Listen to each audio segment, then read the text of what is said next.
വിദ്യാഭ്യാസ മന്ത്രി വി ശിവൻകുട്ടിയുടെ പ്രസ്താവന തികച്ചും ദുരുദ്ദേശപരമെന്ന് സിറോ മലബാർ സഭ. കേരളത്തിലെ ക്രിസ്ത്യൻ എയ്ഡഡ് മേഖലയിൽ പ്രവർത്തിക്കുന്ന ആയിരക്കണക്കിന് അധ്യാപകർ സർക്കാരിന്റെ തികഞ്ഞ പക്ഷാപാതപരമായ നിലപാട് മൂലം ഗൗരവമായ പ്രതിസന്ധിയിലായിരിക്കുന്ന ഈ കാലത്താണ് ക്രൈസ്തവ സമൂഹത്തിനെതിരെ ഭിന്നശേഷിക്കാരായ ആളുകൾക്ക് നിയമനം നൽകുന്നതിൽ ക്രൈസ്തവ മാനേജ്മെന്റുകൾ തടസ്സം നിൽക്കുന്നു എന്ന് ധ്വനിപ്പിക്കുന്ന തികച്ചും ദുരുദ്ദേശപരവും തെറ്റിദ്ധാരണാജനകവുമായ പ്രസ്താവനയുമായി വിദ്യാഭ്യാസ മന്ത്രി വി ശിവൻകുട്ടി രംഗത്ത് വന്നിരിക്കുന്നത്. എന്നാൽ സർക്കാർ അനുശാസിക്കുന്ന വിധത്തിൽ ഭിന്നശേഷി നിയമനവും ആവശ്യമായ ഒഴിവുകളും നിലനിർത്തിയിട്ടുണ്ടെന്ന സത്യവാങ്മൂലം ക്രൈസ്തവ മാനേജ്മെന്റുകൾ സർക്കാരിനും ബഹുമാനപ്പെട്ട സുപ്രീം കോടതിക്കും നൽകിയിട്ടുണ്ടെന്ന യാഥാർത്ഥ്യം മറച്ചുവെച്ച് അദ്ദേഹം ഇങ്ങനെ സംസാരിച്ചത് ഉചിതമായില്ലെന്ന് സിറോ മലബാർ സഭ പറഞ്ഞു. ഭിന്നശേഷി സംവരണം ഗവൺമെന്റ് ഉത്തരവുകൾ അനുസരിച്ച് കത്തോലിക്ക മാനേജ്മെന്റുകൾ നടപ്പിലാക്കിക്കൊണ്ടിരിക്കുകയാണ്.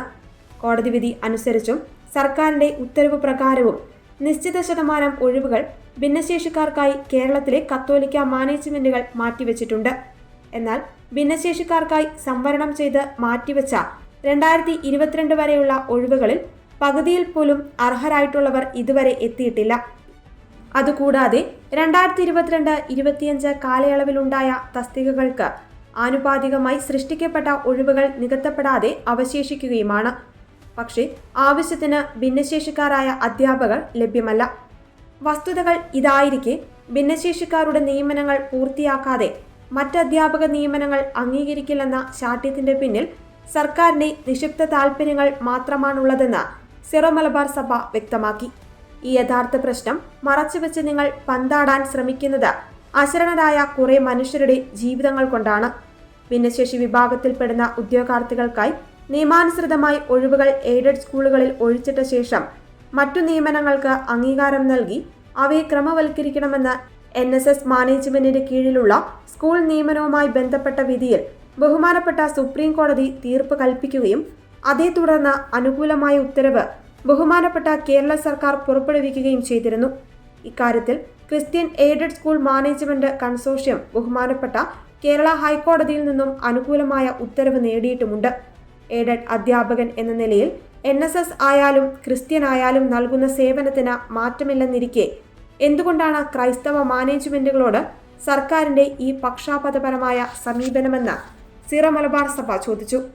NSS സമർപ്പിച്ച കേസിൽ സുപ്രീം കോടതി നടത്തിയ വിധിന്യായത്തിൽ തന്നെ സമാന സ്വഭാവമുള്ള സൊസൈറ്റികൾക്കും ഈ ഉത്തരവ് നടപ്പിലാക്കാം എന്ന കാര്യം വ്യക്തമാക്കിയിരുന്നതാണ്.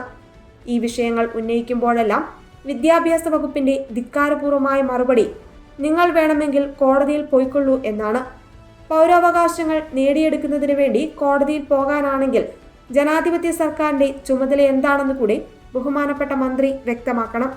അധ്യാപക നിയമനം പരമാവധി നീട്ടിക്കൊണ്ടുപോയി ക്രൈസ്തവ മാനേജ്മെന്റുകളെയും അവിടെ ജോലി ചെയ്യുന്ന അധ്യാപകരെയും ദ്രോഹിക്കുകയെന്ന വിദ്യാഭ്യാസ വകുപ്പിന്റെ ഗൂഢലക്ഷ്യം മറച്ചുവെച്ച് വസ്തുതാവിരുദ്ധമായി കാര്യങ്ങൾ പ്രചരിപ്പിക്കുന്ന ബഹുമാനപ്പെട്ട മന്ത്രിയുടെ നിലപാട് അദ്ദേഹം വഹിക്കുന്ന പദവിക്ക് ചേരുന്നതല്ല. ഒരു സമൂഹവും അവിടുത്തെ അധ്യാപകരുടെ നിലവാരത്തേക്കാൾ മുകളിലെത്തില്ല എന്ന പഴഞ്ചൊല്ല് അർത്ഥവത്താണ്. കുഞ്ഞുങ്ങൾക്ക് അറിവ് പകർന്നു കൊടുക്കുന്ന നാളത്തെ സമൂഹത്തെ വാർത്തെടുക്കുന്ന അധ്യാപകരെ സംരക്ഷിക്കേണ്ട മുഖ്യ ഉത്തരവാദിത്തം സർക്കാരിൻ്റെതാണ്. അധ്യാപകരും ഒരു തൊഴിൽ ചെയ്ത് ജീവിക്കുന്നവരാണ്.